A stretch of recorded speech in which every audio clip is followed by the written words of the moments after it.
अगला अधिकरण आरंभ होता है आघार अग्निहोत्राधिकरणम। पांचवा अधिकरण है आघार अग्निहोत्राधिकरणम। पंचमाधिकरणम आरचयति आघार अग्निहोत्राधिकरणम इति। आघार अग्निहोत्राधिकरण विचार है। ये दोनों पृथक कर्म है कि एक कर्म? भेद मानना चाहिए कि नहीं भेद मानना? अग्निहोत्राघार वाक्य मनुवादो अथवा विधि अरूपत्वात् दध्यूर्ध्व वाक्ये नोक्तम अनुध्यते गुण्य सिद्धौ न दध्यादिर गुणो दृष्टा विशिष्टता रूपम दध्यादि मंत्राभ्याम अतो असौ गुणिनो विधि। दोनों पृथक विधि माननी पड़े। अग्निहोत्र अलग कर्म है और आघार भी अलग कर्म है। पूर्व पक्ष कहता है अग्निहोत्र और आघार वाक्यों को अनुवाद वाक्य माना जाए अथवा स्वतंत्र कर्म विधि माना जाए। पूर्व पक्ष का कहना है रूप रहित होने के नाते इन वाक्यों को कर्म का विधायक नहीं मानना। अरूपत्वात्, रूप न होने से अनुवाद वाक्य है। तो किसके अनुवाद करेगा? तो आगे कहे चलो गुणों का अनुवाद कर रहा है। वही समझा रहे हैं कि दधि ऊर्ध्ववाक्य न दध्यादि कथन करने वाला ऊर्ध्ववाक्य की तरफ विहित जो उक्त का अनुवाद मात्र करता है पूर्व वाक्य। आगे ददना ज्योति से कहा हुआ ज्योति को अनुवाद किया अग्निहोत्र में ज्योति। उल्टा काम करेगा पूर्व पक्षी। सिद्धांत कहते हैं नहीं, गुणी असिद्धो न दध्यादि गुणों। पहले गुणी होता है, उस गुणी के आपूर्ति के लिए गुणों की अपेक्षा होती है। गुणी माने कर्म, प्रधान कर्म, उत्पत्ति कर्म। यदि पहले कर्म नहीं है, गुणों वाला गुण क्या है? द्रव्य और देवता। ये गुण होता है कर्मकांड में। कर्मकांड में गुण कांड से रूप रसगंधादि नहीं लेना ना। ये न्याय नहीं पढ़ रहे हो, मीमांसा पढ़ रहे हो। यह गुण का मतलब है द्रव्य और देवता, दो ही गुण है यहाँ पे। और गुणी मन इसलिए क्या है? द्रव्य देवता से जो कर्मकांड है, कर्म है, याग है, होम है, दान है वगैरह कर्म, इन्हीं को हम गुणी शब्द से कहेंगे यहाँ पर, गुण गुणी भाव। क्योंकि रूप नहीं है। रूप क्या है? याग से दे रूपे द्रव्य देवता च, मैंने वही गुण है। गुण का न होने से इनको गुणी नहीं मानना चाहिए, पूर्व पक्ष कहता है। लेकिन तब सिद्धांत कहते नहीं, गुणी के बिना दध्यादि को गुण कौन सिद्ध करेगा? गुणी असिद्धौ न दध्यादि गुणो दृष्टा। और विशिष्ट विधि करो तो गौरव हो जाएगा। उसकी अपेक्षा से रूपम दध्यादि मंत्राभ्याम, दध्यादि वाक्यों से द्रव्य मिल रहा है, मंत्र वर्ण से देवता मिल रहा है। उन दोनों को लेकर के अग्निहोत्र वाक्य को विधि मानना चाहिए। रूपम दध्यादि मंत्राभ्याम अतो असौ गुणिनी विधि।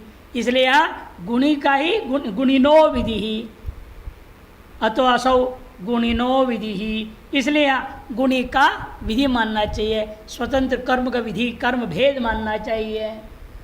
यही चल रहा है द्वितीय अध्याय कर्म भेदाध्याय, कर्म का भेद सिद्धि कराने के हेतुओं से।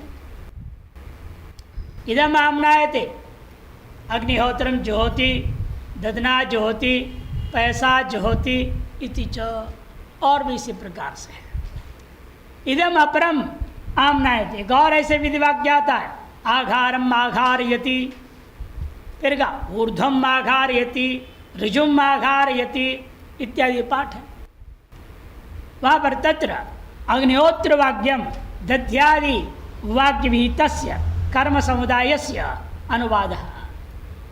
दध्यादि वाक्य ददना ज्योति पैसा ज्योति इत्यादि विहित जो है के द्वारा विध कर्म का अनुवाद करता है अग्निहोत्र में ज्योति। एवं आघार वाक्य भी ऊर्ध्वादि वाक्य विहित का जो अनुवाद करता है समानो। न त्वेतद् वाक्य द्वयम कर्म विधायकम, अग्निहोत्रम ज्योति और आघारम आघारयति, ये दोनों वाक्य स्वतंत्र कर्म के विधायक वाक्य नहीं मानता है पूर्व पक्षी। न कर विधायकम, क्यों? कुतः द्रव्य देवता लक्षण से याग रूपस्य अभावात् द्रव्य देवता रूपा याग का जो रूप है, याग का जो गुण है, वो है ही नहीं यहाँ। यदि चेत तत्र वक्तव्याम, उसको जवाब में कहना चाहिए किम दध्यादि वाक्य न गुण मात्र विद्यते किम वा गुण विशिष्ट कर्म विधीयते। पूछो उससे, दधना ज्योति से तृतीय विभक्ति से मालूम हो रहा है करण है वो, कारण होने से दधि रूपी द्रव्य से होम करो, केवल गुण मात्र विधान कर रहा है या दधि रूपी गुण विशिष्ट होम मात्र कर्म का विधान कर रहा है। विशिष्ट विधि माना जाए या केवल गुण विधि माना जाए। किम दध्यादि वाक्येन गुणमात्र विधीयते किम वा गुण विशिष्टं कर्म न आद्य। केवल गुण विधान कर नहीं सकता, क्यों? पहले गुणी कहाँ है? किसी अन्य वाक्य से गुणी प्राप्त हो, उस गुणी के लिए गुण का विधान किया जाएगा। किसी अन्य वाक्य द्वारा कर्म प्राप्त होगा, तब न उस कर्म के लिए द्रव्य क्या है, देवता क्या है, किस द्रव्य से किस देवता उद्देश्य करके कर्म किया जाए, ये प्रश्न उठेगा। यदि पहले से कर्म या गुणी विधि है ही नहीं, केवल गुण विधि क्या करेगा? किसके साथ जोड़ेंगे उसको? अंगांगी भाव कैसे तय होगा? यहाँ कर्मकांड में, इस मीमांसा दर्शन में एक ही शब्द अलग अलग प्रकार से प्रयोग होगा। अंगी भी बोलेंगे, अंग बोलेंगे, गुणी और गुण कहेंगे, गुणी और गुण भी कहेंगे, समझ रहे हैं? या शब्द भेद प्रयोग होने से घबराना नहीं है। और रूप कहेंगे, गुण को रूप कहेंगे और रूपी कर्म हो जाएगा। रूप रूपी, गुण गुणी, अंग अंगी, ये शब्द पर्याय में यहाँ प्रयोग होता है। ये दिमाग में रखिए, बार बार आते रहेगा ये चीज़। तो गुण विशिष्ट कर्म का विधान किया जाए, गुणी का विधान किया जाए। कहते पहला पक्ष ठीक निनाद्य अग्निहोत्रादि वाक्य से तन्मते कर्म विधायकत्व भावेन गुणिन कसिचित असिद्धो गुणी अनुवाद पुरस्सरस्य गुणमात्र विधान से असंभवात्। कि आपके अनुसार अग्निहोत्रादि जो वाक्य है, आपके मत में कर्म का विधायक है ही नहीं, अतः गुणी कोई सिद्ध ही नहीं है, इसलिए और गुणी के अनुवाद पूर्वक ही गुण मात्र का विधान किया जाता है। जब गुण ही नहीं है, गुण ही नहीं है तो गुण का विधान कैसे करेंगे हम? द्वितीय, यदि विशिष्ट विधि मानो तो गौरवम से गौरव हो जाएगा। इसी जैसे अर्थ संग्रह में आपने पढ़ा था, हमारे विधियाँ कैसी होती है? सबसे पहले अधिकार विधि होता है, जिसे फल संबंध बता देता है। फल स्वाम्य संबंध बोध को विधि अधिकार विधि ही। उसके बाद है तो उत्पत्ति विधि, उत्पत्ति विधि के बाद विनियोग विधि, उसके बाद प्रयोग विधि होता है। ये क्रम है, किसी भी वेद में प्रकरण में जाओगे यही प्रकरण मिलेगा। अग्निहोत्रम जुह्या सूर्य काम पहले आया, फिर आया अग्निहोत्रम ज्योति, उत्पत्ति विधि, फिर विनियोग विधि आए, गुण आएंगे सब, दधना ज्योति, पैसा ज्योति, ये सब आएगा। अनेक अंगों का विधि आएगा, अंगों की विधि का नाम ही विनियोग विधि है। फिर उसके बाद उनका प्रयोग किस क्रम से करना है, प्रयोग विधि उसके बाद आएगा। इसे बिना गुणी का या अंगी का या रूपी का केवल गुण मात्र रूप मात्र का विधान करना संभव ही नहीं है। पहले एक उत्पत्ति विधि मानना पड़ेगा, जो कर्म के स्वरूप मात्र का बोध विधि। उत्पत्ति विधि का लक्षण क्या किया था? कर्म स्वरूप मात्र बोध विधि उत्पत्ति विधि ही। अंगांगी संबंध बोध विधि विनियोग विधि ही। प्रयोग प्राशभाव भोग विधि प्रयोग विधि ही। ये सब लक्षणों को भी याद, हर संग्रह पूरा इसे याद होनी चाहिए, तब मजा आता है मीमांसा दर्शन के आगे पढ़ने में। वेदांत में भी काम आएगा ना, ये सब वहां पर भी आते रहते शास्त्रार्थ में बारंबार, इसलिए सब लक्षण याद होना चाहिए। यहाँ पर इसलिए उत्पत्ति विधि है। उत्पत्ति विधि रूपी गुणी का बोधक विधि नहीं है तो गुण विधान किस लिए किया जाए, व्यर्थ हो जाएगा। और विशिष्ट विधि मानोगे, विधि गौरवम से गौरव होगा।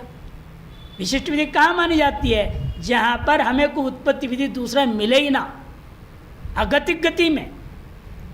सोमवता यागे न, सोम नहीं जाते को सोमवता यागे न करना पड़ा हमें, क्या अन्य कोई उत्पत्ति विधि है ही नहीं आसपास में। यानी यह अग्निहोत्रम ज्योति उत्पत्ति विधि रहते हुए उसको जो उत्पत्ति विधि नहीं मान करके विशिष्ट विधि मानोगे तो गौरव दोष हो जाएगा। तच्च सत्याम गतौ अयुक्तम। और गौरव दोष स्वीकार क्यों कर रहे हैं? जब दूसरी गति है, अन्य प्रकार से अन्वय हो सकते, व्यवस्था हम दे सकते हैं, फिर जबरदस्ती हम क्यों विशिष्ट विधि करें? अतो अग्निहोत्रादि वाक्यम कर्म विधायकम, इसे अग्निहोत्रम ज्योति कर्म मात्र के विधायक है, उत्पत्ति विधि वाक्य। तत्र द्रव्यम, पूछा फिर द्रव्य कौन है? तब कहूँगा दधना ज्योति, पैसा ज्योति, वो गुण विधि हो जाएगा। द्रव्यादि वाक्य लभ्यते, दध्यादि वाक्य द्रव्य लभ्यते। और देवता का लाभ कहाँ होगा? देवता तो मांत्र वर्ण की मंत्र वर्ण से प्राप्त हुआ।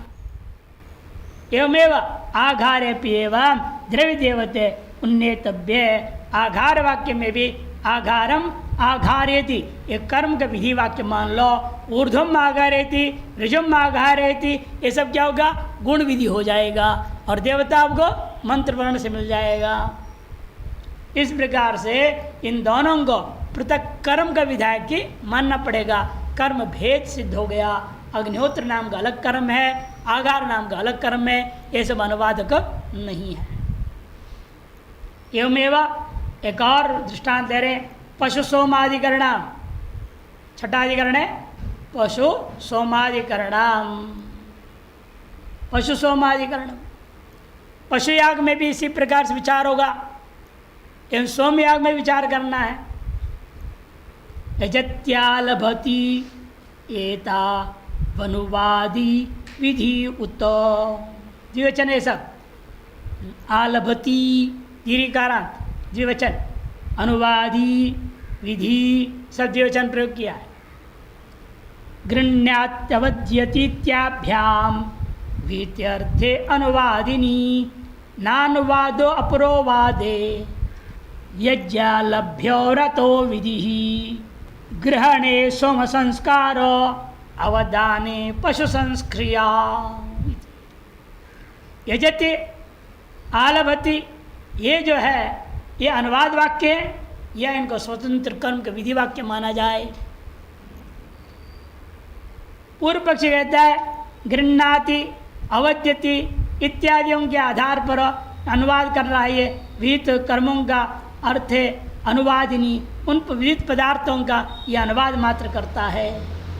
सिद्धांत है नानुवादो, अनुवाद नहीं हो सकता। क्यों? अपुरोवाद है।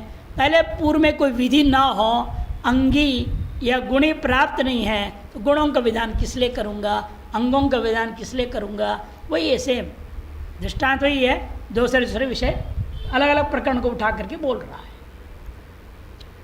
नानुवाद अपुरोवादे यज्ञ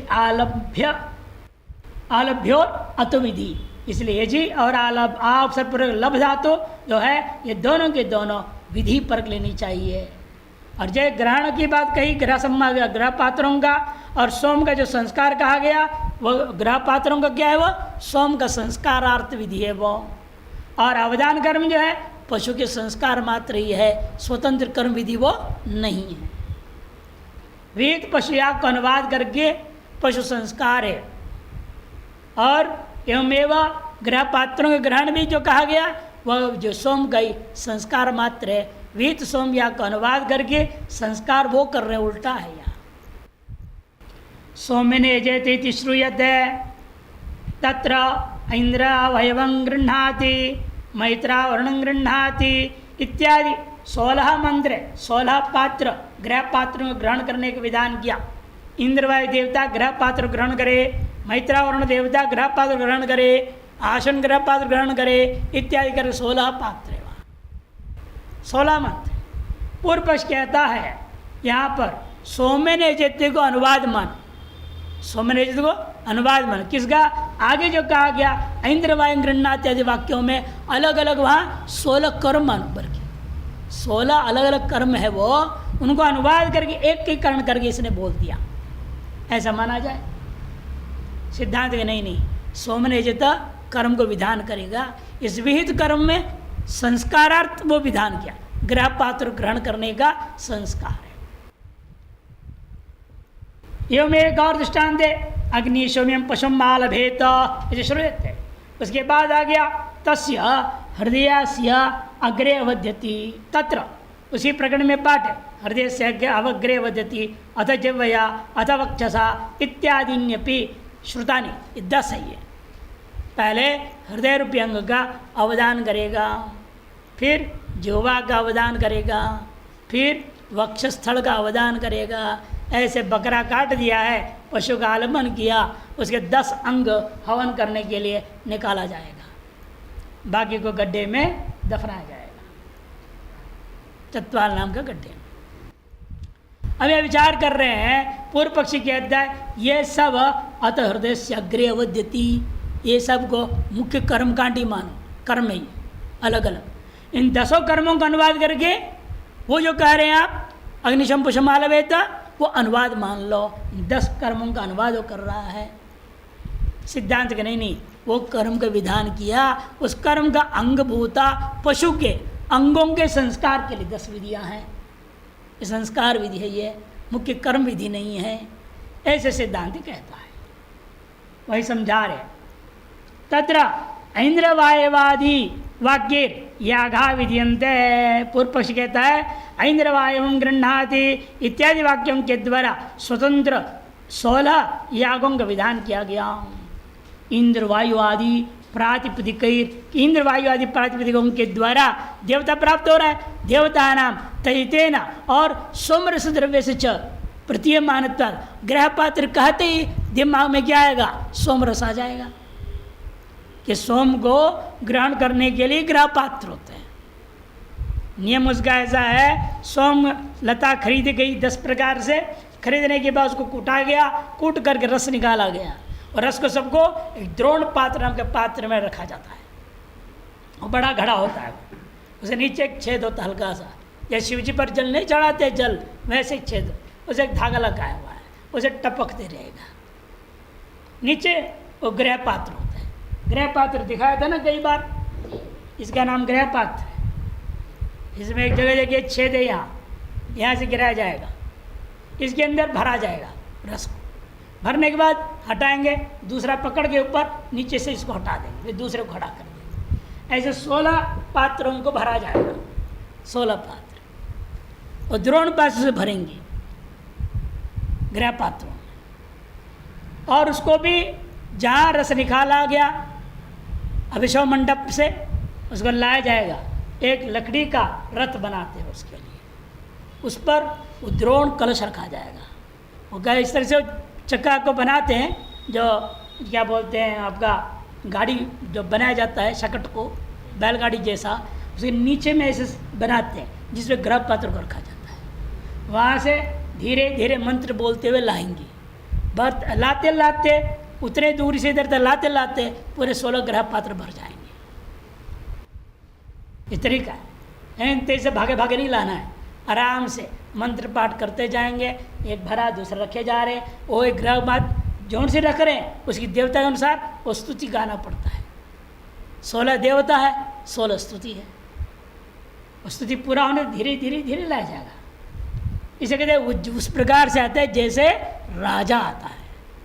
जैसे सोम को वहाँ राजा कहा गया, राजा आ रहा है, हड़बड़ थोड़ी आएगा।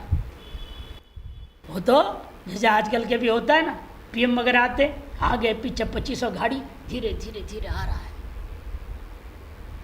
देखें 15 अगस्त में आते हैं, कैसे आते हैं? तो इसी प्रकार से सोम को लाना पड़ता है पूरी चौकसी के साथ, धीरे धीरे, कहीं एक भी रस का बूंद इधर उधर न गिरे, जिसमें कोई गोली न लगे, ऐसा लाते हैं कि नहीं लाते? तो लेकिन यहाँ ग्रह पात्र से लाते होते एक बूंद भी सोम रस को इधर उधर गिरने नहीं दिया जाता है। इस हिसाब से, क्योंकि वहाँ जो बनाया जाता है ना, जमीन जो वेदी बिल्कुल बराबर ढंग से बनाना पड़ता है। ऊपर कपड़ हो जाए, इधर उधर हो जाए, गिर जाएगा सब। तो वो जो ग्रह पात्र लाया जा रहा है, पूर्व पक्ष कहना है वो मुख्य कर्म है, और ये जो सोमनैज तक कहा ये अनुवाद मात्र कर्म सभी का, 16 का सोमनैज था। और पशुयाग में 10 अंग है वो। तदित्येन सोमरस द्रव्य से प्रतीयमानत्वात् से द्रव्य देवता दोनों मिल गया ना, इसे स्वतंत्र कर्म मानो उसको। इंद्रावरण गृह्णाति, स्वतंत्र कर्म हो जाएगा। इंद्रवर्णो देवता अस्य किस कस्य सोम रसस्य द्रव्य मिल गया, देवता मिल गया, स्वतंत्र कर्म बनना चाहिए उसको। एतेषां ग्रहण वाक्य विहितानां यागानां समुदाय, उस समुदाय को जो कितने हैं वो 16 समुदाय को सौम्य जते तनेन अनुद्यते, सौम्य के द्वारा अनुवाद किया गया। मान लो जैसा वहाँ पर आपने किया 3 याग यहाँ था पूर्णिमा में, 3 अमावस्या में था, उन 3 समुदाय का अनुवाद करके 10 पूर्णमासाभ्याम कहा गया। वैसे यहाँ भी हो सकता है, पूर्व पक्षी कहता है। तथा अवदान वाक्य में भी हृदयादि द्रव्यम श्रुतम, हृदयादि द्रव्य स्पष्ट सुनाई दे रहा है। अथो द्रव्य विशिष्टा याग तत्र विधीयन्ते, द्रव्य विशिष्ट याग का विधान कर दो। तद उसका अनुवाद है ना, पश्व आलम्भ वाक्य अग्निशम रूपा देवता विधीयते, उन्हीं को अनुवाद करके या अग्निशम रूपी देवता मात्र का विधान कर दो। तस्मात् अवदान वाक्य विहितानां यागानां समुदाय पशुमालवेत इत्यनेन अनुद्यते इति प्राप्ते ब्रूमः। इसे वह 10 अंग है, 10 अंगों के समुदाय को स्वतंत्र कर्म मान करके उस सकल 10 का अनुवाद करता हुआ पशुम आलवेत, इस वाक्य के द्वारा विधान अनुवाद किया गया। इति प्राप्ते ब्रूमः। सति पुरोवादे अनुवादो भवति, बार बार ये बात कहा जा रहा है, बिना पुरोवाद का अनुवाद नहीं हो सकता। पूर्व में कोई वाद है तो उसी का ही अनुवाद होगा। यदि पूर्व में वाद ही नहीं है तो अनुवाद क्या करोगे? वाद का मैंने वक्तीति वादा, वक्तीति वादा, जो बोलना है, पहले कुछ बोला गया, पूर्ववाद मैंने पहले कुछ बोला गया, तभी तो आप अनु मैंने पश्चात वदती अनुवाद, बाद में आप उसी को कहोगे। यदि मैं कुछ कहा ही नहीं, उसको आप अनुवाद क्या करोगे? मैं कुछ कहूँगा तो उसका आप अनुवाद कर सकते हो, जब मैं कहा ही नहीं तो अनुवाद का प्रश्न खत्म हो जाता है। उसी पर यहाँ पर भी कहते पुरोवाद नहीं है तो अनुवाद किसका करेंगे? नियम यही होता है, सिद्धांत कहता है सति पुरोवादे अनुवादो भवति न चात्र पुरोवादोस्ति। इसे पूर्व में कोई वाद नहीं है, विधि नहीं है, कर्म का विधायक कोई उत्पत्ति विधि वाक्य नहीं है। सोमेने जेता इत्यनेन प्रतीतस्य अर्थस्य ग्रहण वाक्येषु अप्रतीत है, यानी सोमेने जेता इसके द्वारा इत्यनेन प्रतीतस्य, सोमेने जेत इत्यनेन प्रतीतस्य अर्थस्य ग्रहण वाक्येषु अप्रतीत है। ग्रहण वाक्य में प्रतीति नहीं हो रही है। नहीं ग्रहणम यजनम भवति, ग्रहण करना और यजन करने में बहुत आकाश पाताल का फर्क है। अरे किसी को पकड़ना ग्रहण करना हुआ, और यजन तो बहुत बड़ी बात है ना। देवता को उद्देश्य करके द्रव्य का त्याग करना कोई साधारण काम है। पहले देवताओं का आह्वान करो, देवताओं की स्तुति करो, उनको उचित आसन दो, है ना, पाद्य अर्घ्य संपादन करो, फिर प्रसन्न होकर बैठे सामने, तब उनको आहुति अदर कहो, आप ये लीजिए, स्वीकार कीजिए। याग कोई साधारण कर्म नहीं है, और ग्रहण तो बहुत साधारण है। वही चीज़ को पकड़ना है, ग्रह पात्र को पकड़ना है, ग्रहण कर लिया, ये कोई बड़ा काम नहीं है। और दोनों क्रियाएं स्वतः ही धातु के आधार पर भी बहुत फर्क है। ये धातु क्या है? देव पूजा संगति कर्ण दानेशु, और ग्रह उपादान है। अर्थ में तो फर्क ही नहीं, क्या स्पष्ट दिख रहा है अर्थ में फर्क, तो कैसे दोनों को एक ही कर दोगे आप? इसे कहते हैं कि दोनों एक नहीं हो सकते हैं। ग्रहण वाक्य अप्रतीत है। सोमेन इत्यनेन प्रतीत का जो अर्थ है वह ग्रहण वाक्य में प्रतीत नहीं हो रहा। नहीं ग्रहणम यजनम भवति, कि ग्रहण यजन पर्यायवाची नहीं होते। ना भी तजित प्रत्युक्तो रस सोमलता, और तजित प्रत्युक्त क्या है? रस है, सोमलता नहीं है। सोमलता का कार्यभूत वस्तु रस वहाँ तद्धित की तरफ बोध्य है, लता नहीं बोध्य होता। न च तद्धित प्रत्यय सर्वनामार्थे विहित प्रकृतम ब्रूते। और दूसरी बात, तद्धित प्रत्यय रस सामान्य अर्थ बोल सकता है, द्रव्य सामान्य अर्थ बोल सकता है। सा अस्य, अस्य मैंने क्या सर्वनाम संज्ञा है ना, अस्य इधम शब्द का रूप बनता है अस्य षष्ठी। अस्य मैंने कोई भी द्रव्य हो सकता है, रसी होना कोई जरूरी है? रस में सोमरसी होना कोई जरूरी है क्या? आम रस क्यों नहीं हो सकता? कोई अन्य रस क्यों नहीं हो सकता? इसीलिए तद्धित प्रत्यय जो कहता है सा अस्य देवता, सा देवता अस्य द्रव्यस्य, अस्य द्रव्य से क्या लेना है? कुछ भी निर्णय नहीं कि सर्वनाम संज्ञा वाला शब्द है अस्य। द्रव्य विशेष का नाम आप नहीं ले सकते हो, वो तो प्रकरण आदि से तय होगा कौन सा द्रव्य लेना है। तद्धित से द्रव्य तय नहीं होता। क्यों? तद्धित प्रत्योक्त रसा सोमलता न, क्योंकि तद्धित प्रत्यय सर्वनामार्थविद प्रकृतम ब्रूते न तो रसाम रसमिति न शंकनीयम, और प्रकृत को ही कथन करेगा, रस को नहीं कहेगा, इसी न शंकनीयम। क्यों? धारया गृह्णाति, कैसे ग्रहण करना है? धारा से ग्रहण करना है। ये नहीं कि बर्तन जो द्रोण पात्र में करछे डाला, फट निकाले गृह पात्र में डाल दिया, ऐसे नहीं, विधान कर दिया। धारया गृह्णाति, वो जो धारा गिर रही है उसी से ग्रहण करना है। धारया गृह्णाति रसस्य प्रकृतत्वात्, रस ही प्रकृति है, से प्रकृति ग्रहण होगा, अन्य ग्रहण नहीं हो सकता। तथा पूर्ववाद अभावे अनुवाद असंवाद, इसलिए पहले पूर्ववाद मानना पड़ेगा, नहीं छूट गया। तथा इसी प्रकार से पशुमालभेत इत्यनेन प्रतीतोऽर्थो न अवधान वाक्येषु प्रतीयते, पशुम आलभेत, इस प्रतीत जो अर्थ है वह अवधान वाक्यों में प्रतीत नहीं होता। अवधान का मतलब क्या? विभाग करना, अलग करना। अवसर क्या है? दो अवखंडनीय जात संबंध है अवदानम, मैंने टुकड़ा करना, अलग करना। पशु है, बकरा है, गर्दन काट दिया गया, ठीक है, लेकिन अब उसे अंग अलग अलग करने पड़ेंगे आहुति के लिए। संचपन के बाद में अंगावदान अलग चीज़ है, पशु आलम्बन पशु याग अलग चीज़ है। इसीलिए अवदान और याग ये दोनों पर्यायवाची नहीं हो सकते। इसीलिए ततः पूर्ववाद अभावे अनुवाद असंभवाद यजति आलभतिभ्याम कर्मणि विधीयेते, इसलिए पूर्ववाद के बिना अनुवाद नहीं हो सकता था। अतः यजति और आलभति शब्दों के द्वारा विशेष कर्मों का ही विधान किया गया है। और विहित उस कर्म में एक गृह पात्र क्या है? सोमरस का संस्कार है। अवदान क्या है? पशु के अंगों का संस्कारार्थ हो गया। अतः 16 वाक्य अंग वाक्य हो गया, संस्कारार्थ वाक्य हो गया, और यहाँ भी 10 वाक्य भी संस्कारार्थ वाक्य हो जाएंगे।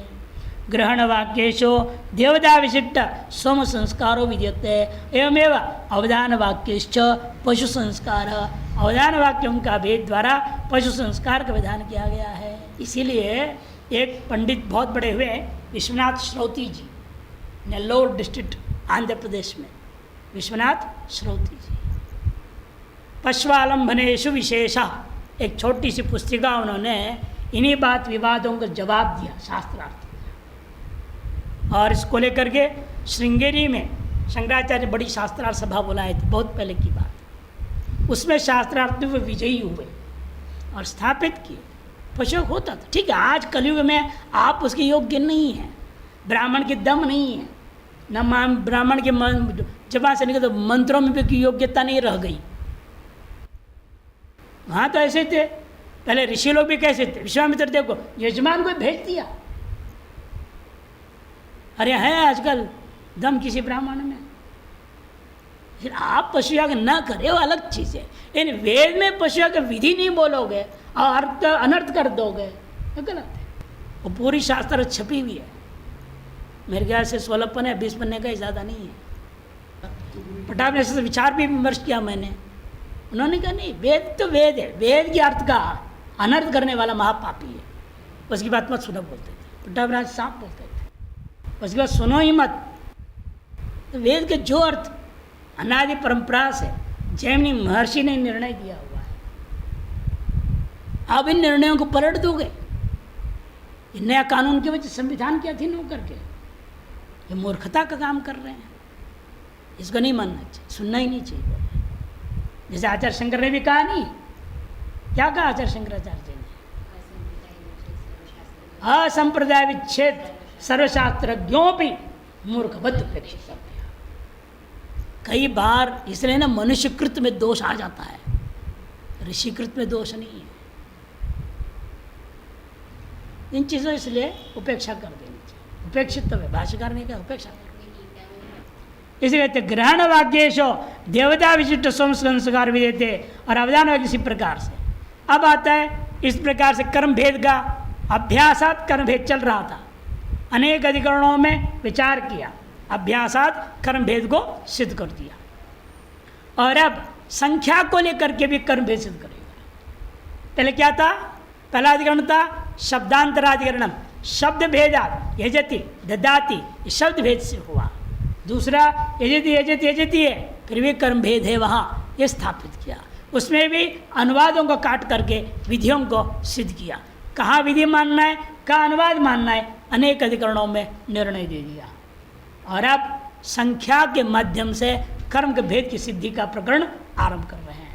सप्तमाधिकरण मारचेति संख्याधिकरण विधि आहुतिस्तिस्र इत्यत्र कर्मैक्यम उत भिन्नता एकत्वं सकृदाख्यातात् संख्यावृत्त्या प्रयाजवत् आख्यात मात्रम नो मानम संख्याया बहुकर्मता आवृत्तेकादशत्तंतो प्रयाजे गत्य भावतः पशून् सप्तदश प्राजा पत्यानित्यत्र भाष्यकृत विचारं माह पूर्वत्र क्रियात् त्रित्व स्फुटत्वतः बहुतोपेत पशुभिर्देवयोगाद भिन्नता रूपस्य तेन कर्मैक्यं संख्या नात्र क्रियागता देवता संगतस्यैव त्रितार्थस्य पश्चिमः भौत संगमो रूप संख्या तत्क्रियाभिदा। यहाँ इसीलिए आपको 5 श्लोक देख रहे हैं कि पहले 2 श्लोक वृत्तिकार का मत है, बाद का 3 श्लोक भाष्यकार का मत है। 2 मत से अधिकरण की व्याख्या कर रहे हैं। वृत्तिकार का मत में बता रहे तीसरा आहुतिर्जुहोति मंत्र आया, विधि आया। इसका विधि का तात्पर्य 3 याग माना जाए या एक याग है उसको 3 बार आवृत्ति करनी है, क्या मानना है? कर्मैक्यम उत भिन्नता, एक कर्म मानना है या भिन्न भिन्न 3 कर्म मानना है, संख्या के वजह से 3 भिन्न कर्म माना जाए या संख्या को आवृत्ति पर लेकर के एक ही कर्म का 3 बार आवृत्ति करना अर्थ लिया जाए। पूर्व पक्ष कहता है एकत्वम सकृदाख्यातात्, आख्यात एक है, एक वचन वाला आख्यात है, इसलिए एक ही कर्म मानना चाहिए। संख्या फिर किस लिए आई? आवृत्तियाँ प्रयाजवत, जैसे प्रयाजों में होता है 5 प्रयाज है, उसे 11 बार करनी पड़ती है, आवृत्ति कर लिया जाता है, वैसे यहाँ भी हो जाएगा प्रयाजवत। तब सिद्धांत कहते हैं नहीं, आख्यात मात्रम नो मानम, आख्यात अपने आप में केवल कर्म के विधायक नहीं हो सकता, एक पद वाक्यार्थ के निर्णायक नहीं होता। कर्म भेद है यानी इस वाक्य में अन्य पदों की सहायता से निर्णय होगा ना, अकेला आख्यात थोड़ी निर्णय करेगा। आख्यात मात्रम नो मानम संख्याया बहुकर्मता, संख्या के साथ आख्यात को जोड़ोगे तो कर्म भेद सिद्ध हो जाएगा। आवृत्त्यैकादशत्वं तो, और जहाँ प्रयास का तुम दृष्टांत कर रहे हो वहाँ तो कोई और गति नहीं था, कि पूर्व में क्या क्या पंच प्रयाजैर्यजेत, तो 5 संख्या निर्णीत है, और आगे में किसी याग विशेष में उसको 11 करो बोल दिया। अब 5 मूल में है और किसी विकृति याग में 11 करने कह दिया गया, तो मैं क्या करूँगा? 5 को विशिष्ट तरीके से आवृत्ति करके 11 संख्या पूरी करूँगा। वहाँ तो और कोई गति नहीं था, क्योंकि विधि ही 5 ही है और 5 को 11 बनाना है, तो आवृत्ति के अलावा और कोई रास्ता नहीं है। लेकिन यहाँ ऐसा स्थिति नहीं है। दृष्टांत और दाष्टांत विषम होने के नाते पूर्व पक्ष खंडन कर दिया वृत्तिकार ने। अब आता है भाष्यकृतवत पशुं सप्तदश प्राजापत्यान सप्तदशान पशून यजेत, ये वाक्य श्लोक के कारण से आगे पीछे रख दिया गया।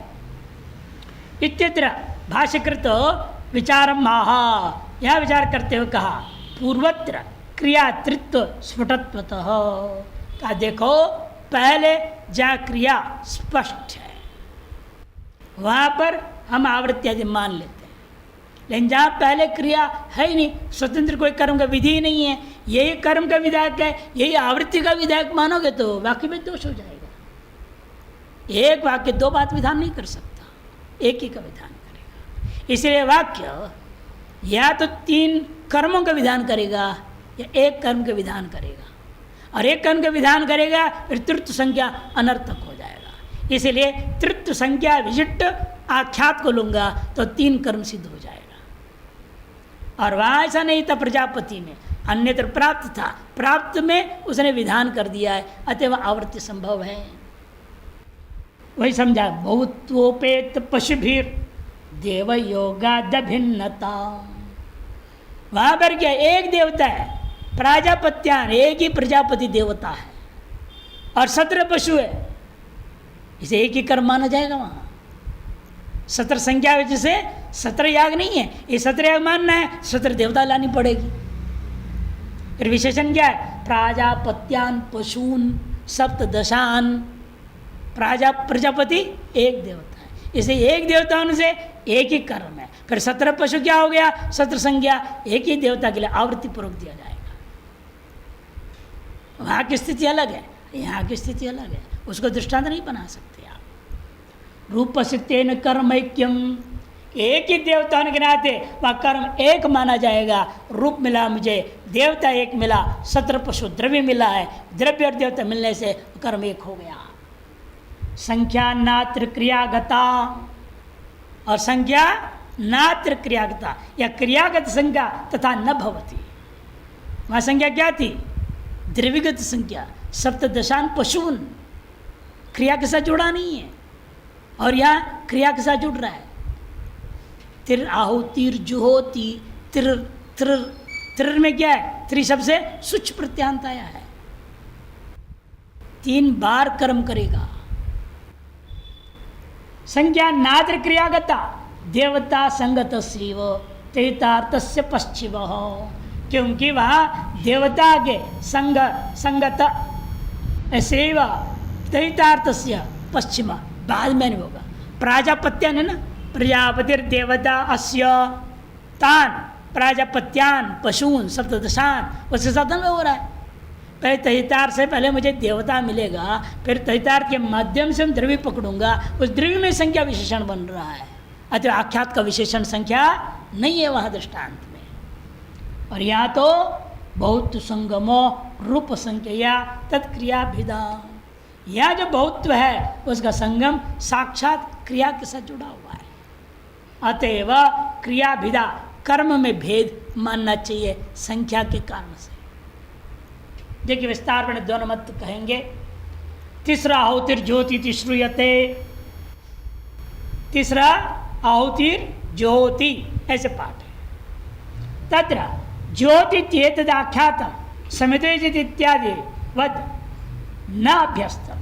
ज्योति ये जो आख्यात है वहाँ जैसे सो हवा था, समिजेति तनुपातम यजति यजति यजति 5 बार बोला, वैसे यहाँ पर 3 बार ज्योति ज्योति ज्योति बोला नहीं, एक ही बार ज्योति बोला है।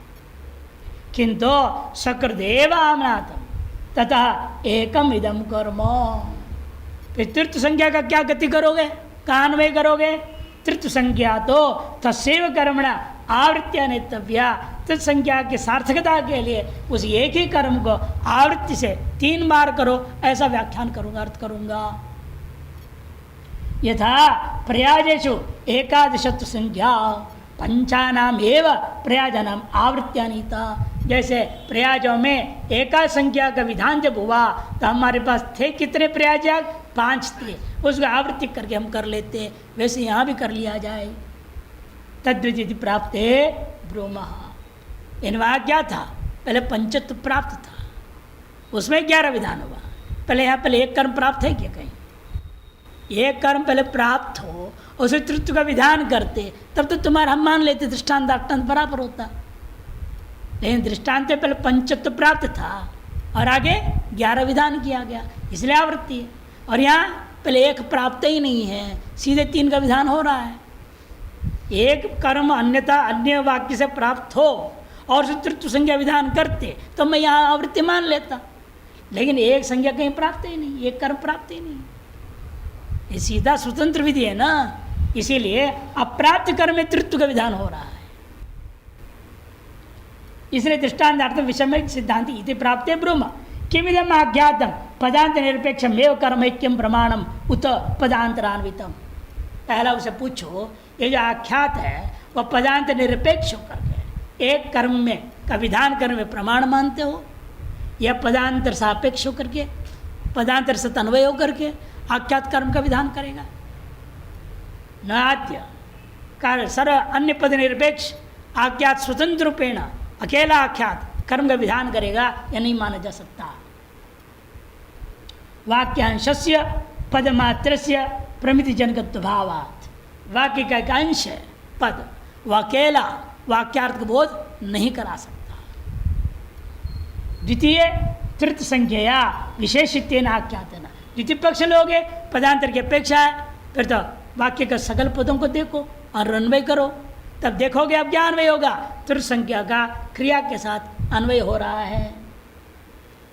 तृतीय संख्या विशेषित्वेन आख्यातेन कर्म बहुत्वम गम्यते, कर्मगत बहुत्व ज्ञापन होता है। प्रयाजनां तो प्रयाजों में अंतर है, पूर्वमेव पंच संख्या अवरुद्धत्वात्, पहले से पंच संख्या के द्वारा प्रयाज अवरुद्ध हो चुके हैं। अब उसमें आपने क्या कर दिया, अवरुद्ध पंचत्व को बांधते हुए एकादश का विधान कर दिया गया। आवृत्ति मंत्रेण एकादश दुस्संपादम, आवृत्ति के बिना 11 संख्या का संपादन नहीं किया जा सकता था। यह तो एतद् विदित पूर्वम कर्मण एक संख्या अवरोधी नास्ति, इन यहाँ पर अंतर है। एतद् इस विधि से पहले, एतद् विदित पूर्वम, तीसरा अवतर ज्योति जो विधि है इससे पहले कोई दूसरा कर्म वाक्य एकत्व संख्या अवरोधी कोई दूसरा वाक्य नास्ति इति वैषम्यम, दृष्टान्त विषम होने से यहाँ पृथक कर्म माना जाएगा, वह आवृत्ति मानी जाएगी, यह अंतर है।